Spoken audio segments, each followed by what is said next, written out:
Sejam bem-vindos. Começa agora mais um Jogo Económico. A partir de agora pode seguir-nos nas redes sociais ou no site do Jornal Económico, mas também na Bola TV. Use o hashtag Jogo Económico para comentar os temas que vamos ter em debate. Vamos a contas. Os três grandes apresentaram as contas referentes ao primeiro semestre da atual temporada. Como se esperava, a pandemia já se fez sentir nas finanças de Futebol Clube do Porto, Benfica e Sporting, com o passivo a aumentar quase 140 milhões em relação ao semestre anterior. Nesta edição, vamos ainda olhar para outros números destes relatórios e contas. Na segunda parte, vamos falar da centralização dos direitos televisivos em Portugal e perceber que critérios poderão determinar a distribuição do dinheiro. Para já apresento o nosso painel para esta semana. Chico Laxmidas, João Marcelino e Diogo Luís. Bem-vindos aos três. Vamos então começar aqui por lançar um dos números de maior destaque desta semana de apresentação de contas nos três principais emblemas do futebol português. O valor é 1,2 mil milhões de euros. É nem mais nem menos do que o valor acumulado do passivo dos três grandes, sendo que existiu aqui um aumento de 140 milhões face ao anterior semestre. Chico, começo precisamente por ti e por te perguntar se, na tua opinião, é preocupante a subida dos passivos de Benfica e Futebol Clube do Porto, de forma tão significativa como se verificou. Boa tarde, Carlos. A subida do passivo em qualquer empresa é um aspecto a ser analisado e quando é tão expressivo é, sem dúvida, preocupante. São valores muito altos, são subidas muito altas para valores que já eram altos. Mas aqui temos de ver algumas coisas. Dos três grandes, o Benfica, na realidade, é o único que se safa, digamos dessa forma, é o único que tem ativos maiores que os passivos, de ativos de 594 milhões face a passivo de 425 milhões. O Porto e o Sporting têm passivos maiores que ativos, que é realmente preocupante de qualquer ponto de vista contabilístico. Agora, em termos de tendências, que é o que estavas a perguntar, foi o Benfica, por outro lado, que aumentou mais, em cerca de 100 milhões de euros, mas isso também foi acompanhado por um aumento dos ativos, em 107 milhões de euros, mantendo assim os capitais próprios positivos, o que é importante. Esta questão dos passivos em Portugal não é nova, já vamos há muito tempo, mas no cômputo geral o aumento foi significativo, como dizia, 140 milhões de euros para 1,2 mil milhões. São números que são comparativos à escala destes negócios, são bastante importantes e bastante graves e que levam sempre a outros problemas, nomeadamente quando se vão financiar, seja na banca ou através de emissões obrigacionistas, esse passivo é sempre tido em conta pelos analistas, é sempre tido em conta por quem decide qual é a taxa de juro, por exemplo, que se vai pagar nesses financiamentos. João Marcelino, pedia também aqui um comentário relativamente a este aumento dos passivos, com especial incidência no Futebol Clube do Porto e no Benfica. São duas, o Chico já aqui disse uma coisa que é fundamental, quer dizer, uma coisa é ter uma situação como tem o Benfica de ativos superiores ao passivos, portanto, digamos que esse problema está coberto. Outra coisa é, como no caso do Porto, ter ativos 100 e tal milhões de euros abaixo do passivo, e sim é uma situação preocupante. Mas basicamente o que nós podemos dizer em relação às contas do Porto e do Sporting, é que elas continuam dentro do âmbito da falência técnica, não é? No Benfica essas coisas são diferentes. Portanto, há essa realidade que é distinta e que é mais ou menos conhecida no futebol português e que no caso do futebol do Porto atinge aspectos graves porque tem levado até a que o clube não tenha podido investir como era habitual na sua equipa de futebol. No caso do Sporting, eu acho que este último relatório de contas denota algumas melhorias, porque se contarmos o efeito da pandemia devido ao Covid-19, o Sporting voltou a melhorar as suas contas, e pode-se dizer até que é o clube talvez tenha ginasticado melhor já as suas despesas, porque ao não ter podido contar nos últimos anos com as receitas que o Porto tem tido, da Liga dos Campeões e o Benfica, o Sporting tem que fazer um esforço maior. Portanto, se por acaso, por exemplo, este ano for à Liga dos Campeões, o que me parece ser possível, independentemente de ganhar ou não a Liga, isso será um aspecto positivo para o Sporting. Portanto, dizer que o Benfica, não houve aqui surpresa, o Benfica continua a ter a melhor situação financeira e que o Futebol do Porto continua a ser o clube com mais dificuldades, porque faz entre vendas de jogadores e receitas das Champions, faz 90 e tal milhões de euros de receita e apenas consegue apresentar um lucro neste exercício de 34 milhões mais ou menos. Portanto, há aqui efetivamente num cenário que essas receitas de transação de jogadores seja diminuída, e nós não sabemos ainda como é que vai evoluir o mercado, o próximo mercado depois digamos destes efeitos da pandemia sobre a economia do futebol. Não sabendo como é que isso vai acontecer, digamos que há aqui motivos para manter as preocupações, mas insisto, a situação do Benfica é bastante melhor do que as dos outros dois clubes. Diogo, verificamos aqui um efeito da Liga dos Campeões relativamente a estas contas. O Benfica, por não ter entrado na Champions, tem aqui uma perda de cerca de 30 milhões de euros de um ano para o outro, só em receitas televisivas. O Futebol Clube do Porto, por outro lado, e relativamente também à sua participação da Champions, tem aqui um incremento nas receitas no valor de 46 milhões de euros. De facto, é cada vez mais um fator decisivo, a Liga dos Campeões, nas contas dos clubes. Sim, é uma realidade. A Liga dos Campeões faz toda a diferença, não só nas receitas diretas que tu referiste, diretamente vindas da televisão, mas também depois na valorização dos jogadores. E, portanto, isso é um ponto fundamental, porque, repara, o Benfica este ano não só perde essas receitas à volta dos 40 milhões de euros, diferença entre estar na Liga Europa e na Liga dos Campeões, e ao mesmo tempo não está a conseguir valorizar os ativos, o que faz uma grande diferença, sobretudo nas contas deste ano, porque se este ano o Benfica apresentou 8 milhões de resultado positivo no primeiro semestre, para continuar a ter um resultado positivo no segundo semestre vai ter que vender na mesma um jogador ou vários jogadores por 77 milhões, desde que eles não estejam contabilizados no ativo, que é o que acontece, por exemplo, com os jogadores que vêm da formação. Porque se tu fores vender já um Darwin Núñez por 70 milhões, mesmo assim, como está contabilizado com 25 milhões no ativo, naturalmente só vais ter 50 milhões de lucro e o Benfica mesmo assim ainda terá 20 milhões de prejuízo no final do ano. Portanto, faz toda a diferença e naturalmente é um ponto que todos os clubes devem analisar. Deixa-me só dar-te aqui outra nota também importante. Mesmo o Futebol Clube do Porto, com as vendas que fez e com a Liga dos Campeões, se não fizer mais nenhuma venda, vai apresentar um resultado negativo no final do ano. O que no caso do Porto é mais problemático. Porquê? Porque já antecipou todas as vendas que fez, nomeadamente a Alex Telles, nomeadamente o Fábio Silva, tem 297 milhões de empréstimos e é um clube que neste momento está a passar por muitas dificuldades em termos de liquidez. Dos três, eu reforço aquilo que o João disse, o Benfica é o que está melhor. No caso do Sporting, se não fizer nenhuma venda, apresentará um resultado líquido à volta dos menos 18 milhões de euros, o que facilmente é ultrapassável vendendo um dos jogadores, por exemplo, da formação. Facilmente o Sporting conseguirá dar esse salto, inclusivamente até ficar com capitais próprios positivos. A questão do Sporting tem sobretudo a ver com os VMOCs, que fazem a diferença na apresentação das contas do próprio clube. Mas, acima de tudo, destacar aquilo que o João disse, o Benfica dos três é o que está melhor, mas se não tiver cuidado na forma como tem as suas despesas, naturalmente ficar 2 anos sem Liga dos Campeões poderá ser muito catastrófico e muito problemático para a evolução das contas do Benfica. Chico, temos aqui um aumento significativo em termos do que é o Futebol Clube do Porto e o Benfica, sobretudo no que diz respeito a dívidas com empréstimos, e vai um bocadinho ao encontro daquilo que o Diogo estava a falar. O Futebol Clube do Porto passou em 6 meses de 254,2 milhões de euros para 307,3 milhões de euros, e o Benfica passou de 98 milhões de euros para 145,5 milhões de euros. O Sporting, neste período, foi o único a diminuir esta dívida com empréstimos. Até que ponto é que era inevitável esta subida dos empréstimos, das dívidas com empréstimos? Nós temos que pôr isto em contexto.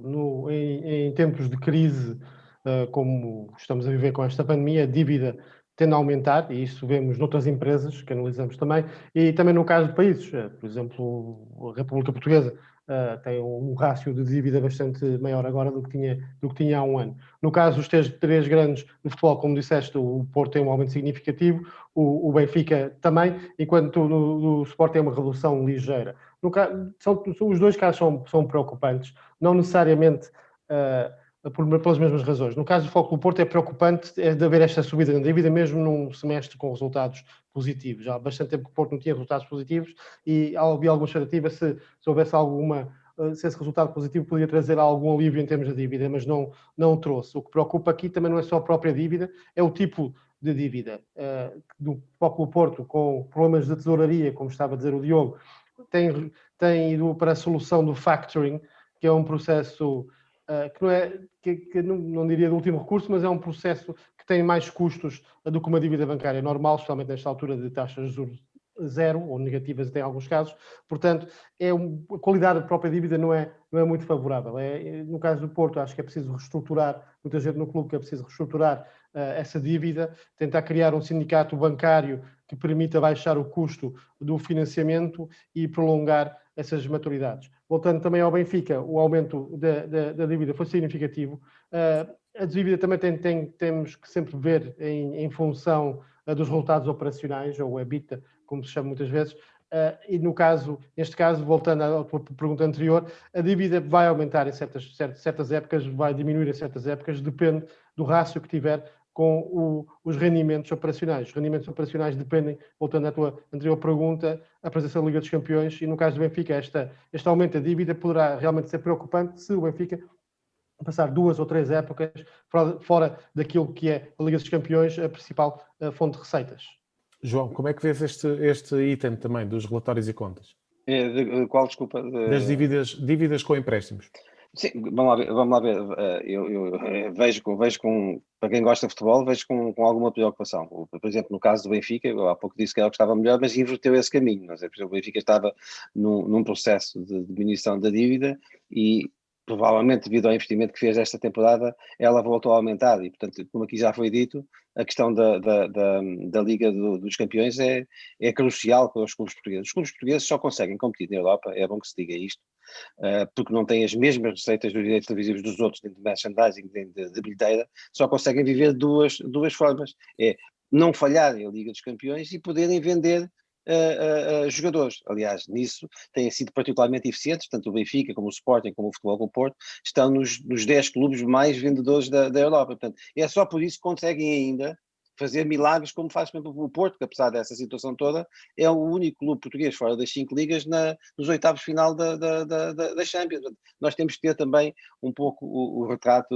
disto tudo. Portanto, os clubes portugueses andam aqui um pouco na corda bamba, no fio da navalha, como costuma dizer. O Benfica, se falhasse, ou se vier a falhar este ano, significa que em 2 anos perde 100 milhões. Duas idas à Liga dos Campeões para o Benfica são 40 milhões de entrada, digamos, e 2 vezes são 80, e depois mais os pontos que passa, por muito pouco que sejam, são 100 milhões. Portanto, tudo isto condiciona. E eu acho que os clubes em Portugal e a pandemia teria sido, ou está a ser, espero que seja, um bom motivo para isso, que estejam a atuar do lado dos custos, porque as receitas não vão esticar muito mais. Portanto, o que os clubes não podem ter é bandos enormes de trabalhadores, bandos no bom sentido, claro, portanto, mais do que aquilo que podem ter. Portanto, há aqui que fazer alguma racionalização do pessoal, da estrutura humana, e baixar custos em todas as fileiras do orçamento. Quer dizer, acabar com a esgordura. Isso é fundamental. Eu espero que todos os clubes estejam a tentar requalificar os seus gastos, porque senão é como ao país. Nós, depois do 25 de abril de 74, já tivemos 3 intervenções internacionais. Vem a troika do futebol. Sim, portanto, no caso do Futebol Clube do Porto já veio, e no outros clubes, mesmo apesar da situação melhor do Benfica, isso é um cenário que tem que ser sempre equacionado. Zé Carlos, em relação à Liga dos Campeões, desculpa interromper, só acho que tenho que salientar um aspecto que apareceu há cerca de 2 anos, que a própria UEFA alterou a forma de remuneração da Liga dos Campeões, com um mecanismo que foi algo criticado na altura, e que, para simplificar, os clubes que têm mais historial nos últimos 5 anos são aqueles que recebem mais em cada época, o que torna isto uma espécie de ciclo vicioso. Sim. Que é aqueles que entram, ganham ainda mais, e aqueles que ficam de fora ficam ainda mais longe desse cenário. Portanto, não só o ganho é cada vez mais importante, mas o custo de não entrar vai ser cada vez maior também.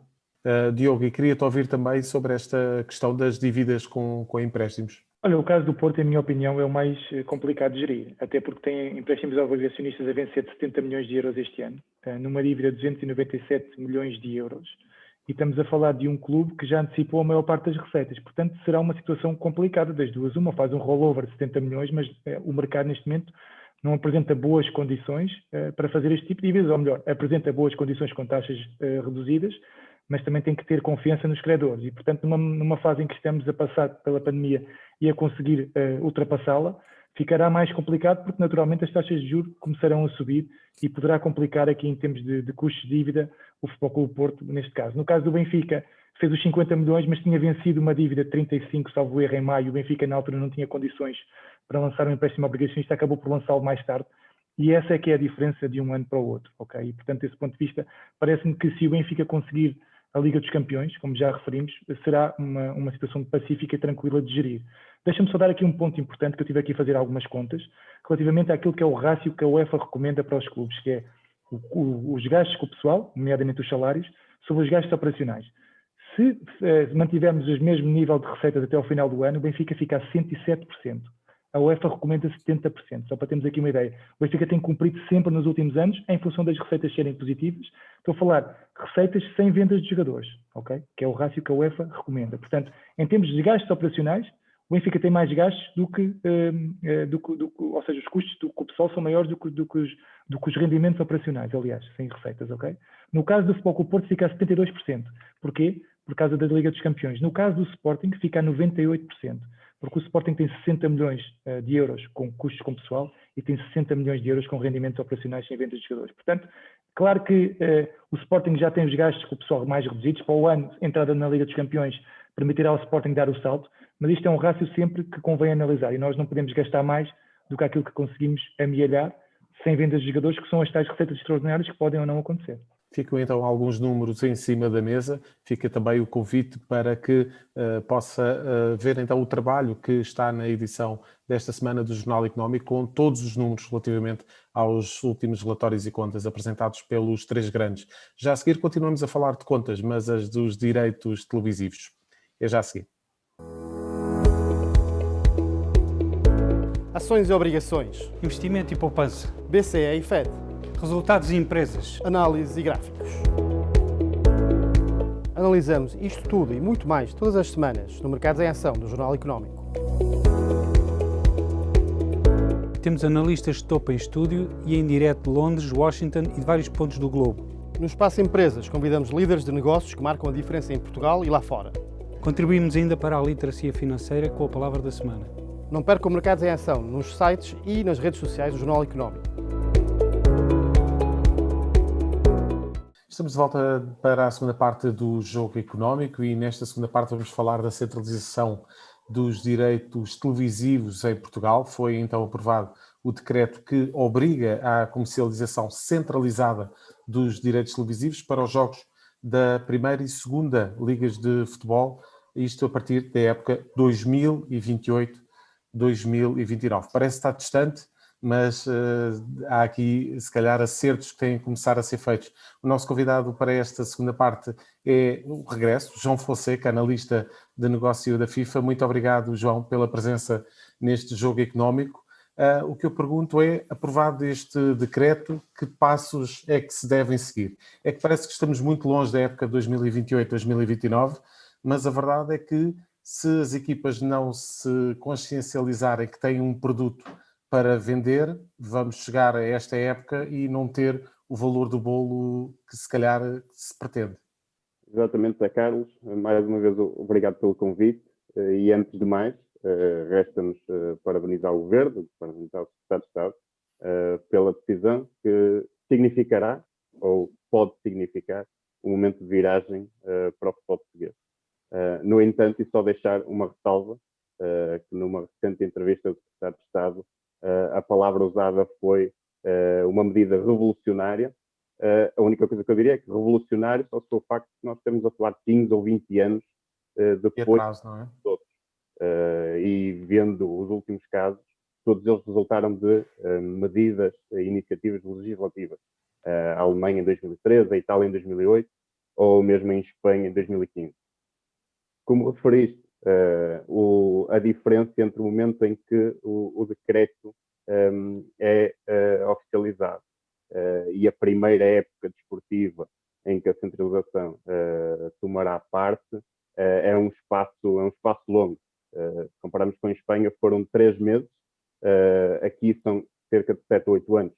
Isto neste caso, e à partida poderíamos ver como um ponto negativo, e atendendo até à pandemia do Covid, neste caso até podemos ver como uma benéfica. Era muito difícil ir para o mercado agora, temos visto por toda a Europa, e podemos falar só nos grandes casos, em França com o colapso da Média Pro, na Bundesliga já vimos que houve a redução tanto nos direitos domésticos como nos direitos internacionais. A Série A está a fechar agora um contrato nas próximas 1 a 2 semanas, que provavelmente virá com uma redução de 10%, e mesmo a Premier League já foi anunciado pelo seu CEO, Richard Masters, que estão a prever aumentar o ciclo de duração da venda de direitos, para poder mitigar a questão e os efeitos da pandemia. Ou seja, há muito para pensar. O ponto positivo é que temos tempo. Temos tempo para nos organizar, para estudar os modelos e para definir o melhor modelo para nós. Olhando sempre para os bons exemplos, o modelo da Premier League será um modelo muito interessante. Um modelo que, por exemplo, distribui de forma completamente equitativa os direitos internacionais, e mesmo os direitos domésticos, 50% é distribuído igualmente, 25% por mérito esportivo e 25% em aparições na televisão. Eu salvo também aqui a parte do mérito esportivo, que, como recentemente creio que foi o Jorge Jesus que mencionou, hoje em dia o campeão, só por si, não tem qualquer recompensa monetária. É campeão, tem daí os efeitos indiretos, em termos de marca e exposição, e também a ida às competições europeias, mas recompensa monetária direta, neste momento, não existe. João Marcelino, e começo precisamente por esta última parte que o João focou, o modelo de distribuição do dinheiro. Parece-te que o modelo que é adotado na Premier League será equilibrado o suficiente e consensual o suficiente para aplicar também em Portugal? Não sei, vamos ter tempo para discutir isto, não é? Para isto e para dar o tal prémio, por exemplo, ao campeão português, que faz todo sentido, como aliás em Portugal já acontece na Taça da Liga. Portanto, os clubes recebem pelas classificações que ocupam.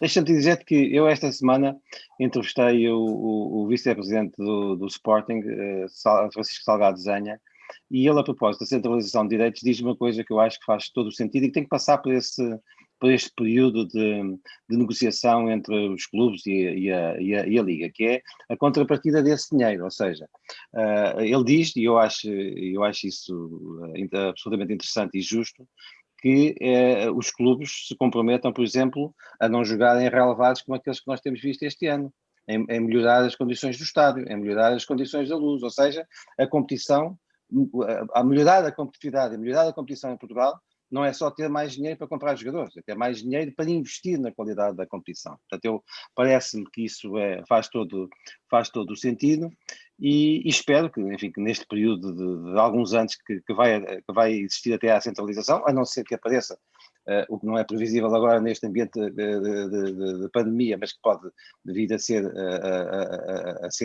possível num ambiente de retoma económica, que é aparecer um patrocinador que banque já o dinheiro e as coisas possam avançar mais cedo. Mas se esse cenário não se concretizar, eu acho que faz sentido perceber-se agora o que é que fazer com a centralização, o que fazer com os dinheiros da centralização, no sentido que isto não seja apenas gasto para comprar jogadores e oferecer comissões aos empresários. Portanto, há aqui muita coisa que é possível fazer para distribuir esse dinheiro de forma a melhorar a competição. Chico, e de facto temos aqui uma situação em que os clubes têm de perceber que, a partir de uma distribuição mais equitativa do dinheiro dos direitos televisivos, também significa aquilo que um diretor executivo da Liga também já disse aqui no Jogo Económico, que é o tal caderno de encargos para que os clubes percebam que não se trata só de receberem mais dinheiro, trata-se também de defenderem um produto que é conjunto e que deve ser promovido da melhor forma possível por todos os clubes. Certamente, Zé Carlos, concordo perfeitamente com o que o João Marcelino estava a dizer. Temos que lembrar que estamos a falar de televisão, estamos a falar de produção. e de uma forma muito grande de entretenimento. O sucesso da Premier League não vem só porque tem investimento de magnatas e de outras empresas que trazem grandes jogadores, mas também porque, quando a Premier League foi criada, esse caderno de encargos foi criado com certas regras sobre como é que se faz a produção televisiva, como é que é a segurança, como é que é a própria promoção, como é que é todos os aspectos detalhados das entrevistas, como é que os canais dos clubes podem funcionar. Tudo isso é uma envolvente que cria um produto que tu podes ir a qualquer lado do mundo. Eu já vi jogos da Premier League em aeroportos na China. E tu vês o mesmo produto em todo lado. Portanto, estás consciente que é um produto de qualidade e que podes assinar e ver. Muitos de nós assinamos pacotes de televisão em Portugal para ver a Premier League. Mais na altura, quando estava lá o Ronaldo e o Mourinho está lá, mas em outros casos a Liga Espanhola, que também passou pelo mesmo processo. Em 2015, a partir de 2015 começou a vender isto de outra forma. Os clubes têm que perceber que este é um produto. Não pode haver, como o João Marcelo estava a dizer, campos de batatas na televisão, porque este é um produto que o bolo tem que ser bom, não é só como o dividimos. O bolo tem que ser apetecível, porque há muita concorrência. Como o nosso convidado estava a dizer, as outras ligas já avançaram com isto há muito tempo. Já estão muito mais à frente e numa altura de recessão e de alguma contenção nos gastos pelas televisões para estes produtos, vamos ter concorrência. Portanto, a Liga Portuguesa, os clubes portugueses têm que perceber que o bolo tem que ser bom para que ele possa ser vendido para outros destinos e de forma concorrencial com outras grandes ligas. Diogo, estava aqui a ouvir o Chico e houve uma pergunta que me deu aqui alguma vontade de te fazer. Acreditas que com esta mudança o entorno mediático também em torno do futebol em Portugal vai ter necessariamente que mudar, sendo que isso não depende propriamente das instituições que regem o futebol? Sem dúvida, vai ter que mudar mesmo e vai depender das instituições que regem o futebol, porque o caderno de encargos vai obrigar a que isso se altere, porque se nós vamos vender um produto, temos que vender um produto positivo, não podemos estar constantemente em guerras, não podemos estar constantemente a discutir uns com os outros. O que vai fazer é que muitos dos clubes já não vão conseguir atribuir responsabilidades dos seus inêxitos a situações que neste momento atribuem, vão ter que se preocupar cada vez mais a olhar para si próprios, a evoluir em si próprios, a criar dinâmicas diferentes, a criar dentro de um produto positivo uma marca positiva e quem sabe até algumas marcas que até se sobrepõem ao próprio produto. Acontece, por exemplo, em Espanha, se calhar o próprio Real Madrid e Barcelona sobrepõem-se ao próprio produto Liga Espanhola, mas isso faz com que a Liga Espanhola também tenha mais valor. Mas é por aí. E o tal caderno de encargos que o Chico e o João estavam a falar, naturalmente, que é isso que vai fazer. Por exemplo, em Espanha, existe uma medida que obriga os clubes a terem uma percentagem alta de espectadores no estádio. Quem não conseguir ter espectadores paga uma coima. Só desse ponto de vista já estamos a fazer com que o espetáculo televisivo seja melhor, porque nós estamos a ver um jogo com o estádio vazio, um jogo com o estádio repleto de espectadores, é diferente, a emoção é diferente, o som é diferente, a cor é diferente. E, portanto, desse ponto de vista, naturalmente que esse caderno de encargos vai atribuir e vai abordar todos estes temas. O mediatismo, a forma como os intervenientes é que vão falar, a criação de conteúdos com os jogadores, com os treinadores, que nós vemos, por exemplo, na Premier League, que vemos na Bundesliga, que vemos na La Liga. São situações que vão beneficiar naturalmente o nosso futebol e, sobretudo, vamos promover ainda mais a nossa qualidade. Porque se nós já conseguimos ser dos melhores vendedores de ativos pela qualidade com que conseguimos trabalhar os jogadores, a formação, naturalmente com um produto mais positivo eu acho que nós vamos conseguir escalar isso e vamos todos ganhar. Numa primeira fase, se me perguntares como é que vai ser distribuído o dinheiro, eu acho que vamos ter um modelo muito mais próximo da Liga Espanhola do que propriamente da Liga Inglesa, porque neste momento, quer queiramos, quer não, é igual à Liga Espanhola, Porto, Benfica, Sporting, têm condições diferentes dos outros e não podem ficar prejudicados, mas com o passar do tempo e com uma competitividade a aumentar e com os valores das verbas também que poderemos conseguir vender por outros lados, nomeadamente jogadores, também atrair novos patrocinadores, eu acredito que tendencialmente iremos aproximar de um modelo à inglesa, porque todos vamos perceber que se todos formos mais fortes, naturalmente que nós também seremos mais fortes. E, portanto, eu acho que isso é uma lógica que vai imperar com o passar do tempo, porque só com o passar do tempo é que vamos ter essa percepção, infelizmente, porque a maior parte dos nossos dirigentes neste momento preocupa-se muito mais consigo do que propriamente com o mundo à sua volta. João, queria-te perguntar o seguinte, nós neste momento temos de facto em cima da mesa uma possível alteração do modelo de governação da Liga, sabemos que tudo o que é decidido da Liga tem que ter uma maioria dos clubes e portanto é votado pelos clubes. uma melhor liga também vai necessariamente ter que ser uma liga que consegue punir alguns comportamentos menos próprios e que vão denegrir a imagem do campeonato. Terá a liga força suficiente para impor este tipo de multas a condutas menos próprias? Eu creio que a governação da Liga é um assunto claramente crítico e que entronca também na centralização dos direitos. Uma coisa sem a outra farão pouco sentido. Eu dou 2 exemplos na Série A e na Bundesliga, um em 2018 e um em 2020, onde eles, tendo o seu modelo de distribuição, ajustaram o modelo para serem, como o Diogo estava a dizer, mais equitativos e mais justos. Eu também acredito que nós começaremos por um modelo mais parecido com o da La Liga, até porque eu prevejo um crescimento no valor total do bolo, mas um crescimento na ordem dos 15% a 20%. Ou seja, não haverá dinheiro para redistribuir e para aumentar todos os clubes, mas a governance da Liga aqui é fundamental. E eu não iria pelo lado da punição, embora esse seja um aspecto muito importante. Obviamente que quando estamos a falar de multas, seja por palavras dos treinadores, dos diretores ou dos jogadores, nenhum clube vai apoiar e vai decidir em seu prejuízo. Isso é da natureza humana, é perfeitamente compreensível. No entanto, a partir do momento em que nós centralizamos direitos, em que nós temos um produto comum, que no fundo já o devíamos ter, e já devíamos ter essa consciência coletiva de que temos um produto comum. E a partir do momento em que o vamos vender, e o João Marcelino tocou bem na questão de uma estratégia pós-venda, o que fazer com os rendimentos, eu falarei numa estratégia também pré-venda, porque a La Liga, quando quis aumentar os seus direitos televisivos, teve uma estratégia internacional fortíssima, com presença física em mais de 100 países, de forma a expor produtos, de forma a convencer os atores locais, os broadcasters e os players locais, a investirem num produto que, diziam eles, e que o é, que é da excelência. Então, a questão do tempo aqui parece uma coisa positiva. Temos tempo para preparar uma estratégia. O produto não está pronto.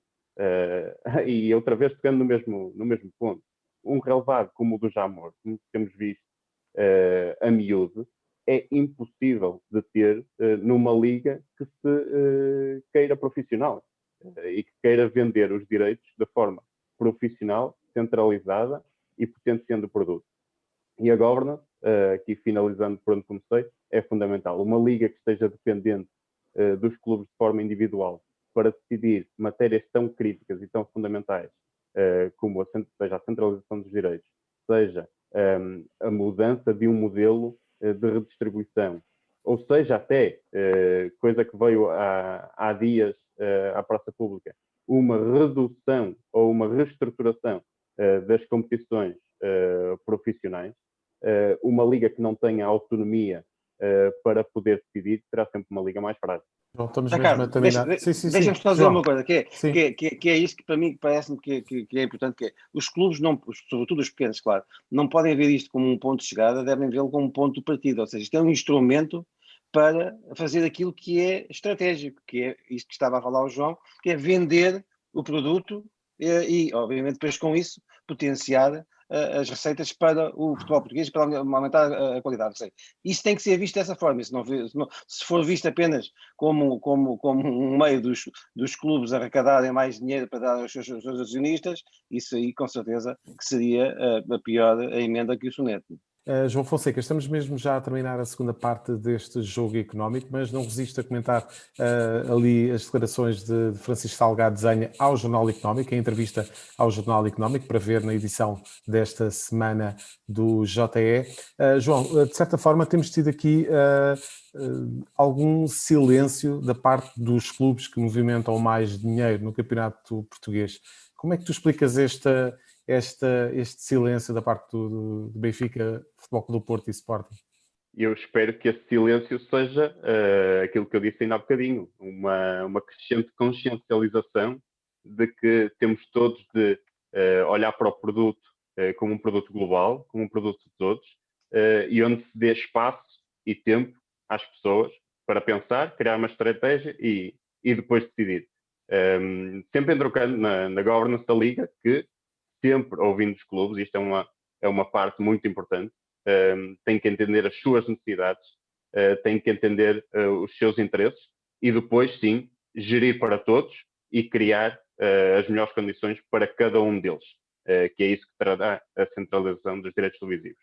Deixar só aqui um ponto que ainda não falamos, pelo menos hoje, que a Federação e a Liga anunciaram a criação de uma sociedade, que a meu ver pode ser um bom caminho para o futuro, porque também ainda não falamos de quem fará e como fará a venda dos direitos. Eu dou aqui 2 exemplos de fora, um onde estou inserido e o outro da UEFA. A UEFA, por exemplo, tem 2 sociedades, 2 agências que fazem essa negociação, uma para competições de clubes e a outra para competições de seleções. E, por exemplo, nós na FIFA fazemos esse trabalho internamente, com departamentos internos especializados de análise e de negociação de direitos televisivos. São 2 modelos diferentes. Neste momento, e pelo conhecimento que eu tenho, nem Federação, nem Liga têm as skills necessárias, porque nunca tiveram que fazer este tipo de trabalho. Ou seja, eu vejo esta criação desta sociedade como um ponto muito positivo, desde que tenha, obviamente, as pessoas certas na liderança, com o know-how necessário sobre esta matéria, que tenho a certeza que acontecerá. Muito bem. João Fonseca, mais uma vez, muito obrigado pela presença neste Jogo Económico. Já a seguir, partimos então para as escolhas dos nossos comentadores. Estamos de volta para a terceira parte deste Jogo Económico e é nesta fase do programa que conhecemos as escolhas dos nossos comentadores. Vamos então conhecer qual é o número do Chico Laxmidas esta semana. Chico, 14. Sim, Zé Carlos, é o 14, é a diferença pontual na Premier League entre o líder Manchester City, que tem 65 pontos, e o Manchester United tem 51. Portanto, tu demonstra o absoluto domínio do City, de Guardiola, nesta época. Só para sublinhar isso, está a 22 pontos, desculpa, do campeão atual, que é o Liverpool, que tem um jogo a menos, mas é outra grande vantagem em relação ao campeão em título. O City de Guardiola, no ano passado, foi criticado pela saída prematura, digamos, na Champions, que é um dos grandes objetivos, mas em terreno doméstico está a dar grande tareia aos adversários. João Marcelino, a tua escolha é o 11, porque temos um repetente nesta edição do Jogo Económico. Sim, o Lucas Piazon. Eu faço questão de acentuar isto. Acho que os clubes em Portugal devem estar mais atentos àquilo que são as revelações dos jogadores na Liga, não é? O Lucas Piazon, ainda por cima, não é nenhuma revelação, é um jogador que vem do Chelsea, emprestado para o Rio Ave, um jogador com imensa qualidade, e desde que chegou ao Braga já marcou 4 golos, 5 assistências. E se nós virmos o que se passou no último defeso no mercado de jogadores, com as aquisições do Pedro Gonçalves e do Nuno Santos do Tabata, por parte do Sporting, do Taremi, por parte do Futebol Clube Porto, percebemos que esse é um caminho e que vale a pena ter atenção ao mercado em Portugal. Diogo, a tua escolha desta semana é o número 2. Sim, são as 2 equipas que neste momento estão a praticar melhor futebol e que estão em destaque em Portugal, Sporting e Braga. Quando nós pensámos no início da época que iria ser mais uma luta a 2, mas entre Benfica e Porto, a verdade é que as decisões internas estão todas nas mãos de Braga e Sporting, ou até neste momento estão. Taça da Liga, Braga-Sporting. Taça de Portugal, o Braga eliminou o Porto e vai à final. Pode jogar contra o Benfica, em princípio será o Benfica que vai jogar hoje contra o Estoril. E no campeonato são os 2 que estão nos 2 primeiros classificados. Portanto, tanto Braga como o Sporting a ultrapassar as expectativas com bom futebol, com valorização de ativos e muito mérito pela forma como têm abordado os jogos e como têm abordado todas as competições em que estão envolvidos. E continuamos em Braga para falar da tua escolha como protagonista desta semana. Sim, Carlos Carvalhal. Tenho de destacar o Carlos Carvalhal, ele está a fazer um trabalho fantástico. 2 finais, Taça da Liga, Taça de Portugal, está em segundo classificado num campeonato que pode dar acesso à Liga dos Campeões. Vamos ver como é que será o comportamento do Braga, sendo que agora vai começar a jogar uma vez por semana e vai ter tempo para trabalhar. Na Liga Europa fez aquilo que lhe era pedido, encontrou pela frente um Roma muito mais forte, com um orçamento muito superior, e a verdade é que mesmo assim ainda se bateu bem. Ontem, frente ao Futebol Clube Porto, conseguiu vencer o Porto em sua casa, e destaca aqui um ponto. Sérgio Conceição falou de alguns jogadores que estavam com algumas abaixo de forma ou com menos condições físicas. O Braga não jogou David Carmo, Sequeira, Castro e Yuri Medeiros, para não falar do Paulinho que já saiu. Portanto, estamos a falar de 4, 5 titulares no início da época que não jogaram ontem, e mesmo assim o Braga apresentou um bom futebol, conseguiu vencer justamente o Futebol Clube do Porto, está a conseguir valorizar ativos e, sobretudo, para quem gosta de futebol, gosta de ver esta equipa porque está muito bem trabalhada. Muito mérito para o Carlos Carvalhal, que é o timoneiro, e que está a conseguir, não só em termos psicológicos, levar esta equipa para a frente, mas também em termos físicos, em termos técnicos e em termos táticos. Está claramente a fazer uma grande época no Braga. João Marcelino, mantendo-nos em Braga para falar do teu protagonista desta semana. Sim, obviamente que eu tenho uma excelente impressão daquilo que tem sido o trabalho do Carlos Carvalhal, mas eu não posso deixar de olhar para o Braga no seu todo, e portanto eu elejo o clube, porque estamos a falar, nos últimos 10 anos, o Braga foi a uma final da Liga Europa, foi a 3 da Taça de Portugal e 4 da Taça da Liga. É um clube que está em segundo lugar presentemente no campeonato, pode perfeitamente acabar num posto de acesso direto à Liga dos Campeões, e portanto nós temos que ver, para além da boa direção deste ano do Carlos Carvalhal, perceber que nos últimos anos o Braga tem tido sempre bons treinadores, por exemplo o Abel Silva, o Ruben Amorim, já não falo de Jorge, indo mais para trás, para Jorge Jesus, para Josualdo Ferreira e por aí fora. O que eu digo é que tem tido uma grande direção, tem um presidente, o António Salvador, que tem posto efetivamente o clube num outro patamar, e isso deve ser reconhecido. E fechamos então, Chico, com o teu protagonista, Cristiano Ronaldo. Sim, o CR7, que apesar de sua já avançada idade para termos futebolísticos, continua a estabelecer recordes. No fim de semana marcou um golo na vitória 3-0 da Juventus contra a Spezia. Foi o 20º golo e é o primeiro jogador a marcar 20 ou mais golos em 12 épocas consecutivas nas top 5, nas ligas top 5. Portanto, é mais um patamar atingido pelo Cristiano Ronaldo, que aliás lidera a tabela dos marcadores na Série A, tem mais 2 golos que o Lukaku do Inter. Portanto, embora a Juventus esteja no caminho provavelmente de perder pela primeira vez em muitos anos o título italiano, Ronaldo não é o culpado disso, certamente. Certamente. E fechamos aqui então o programa. Voltamos para a semana com os números que contam dentro e fora das 4 linhas. Até para a semana.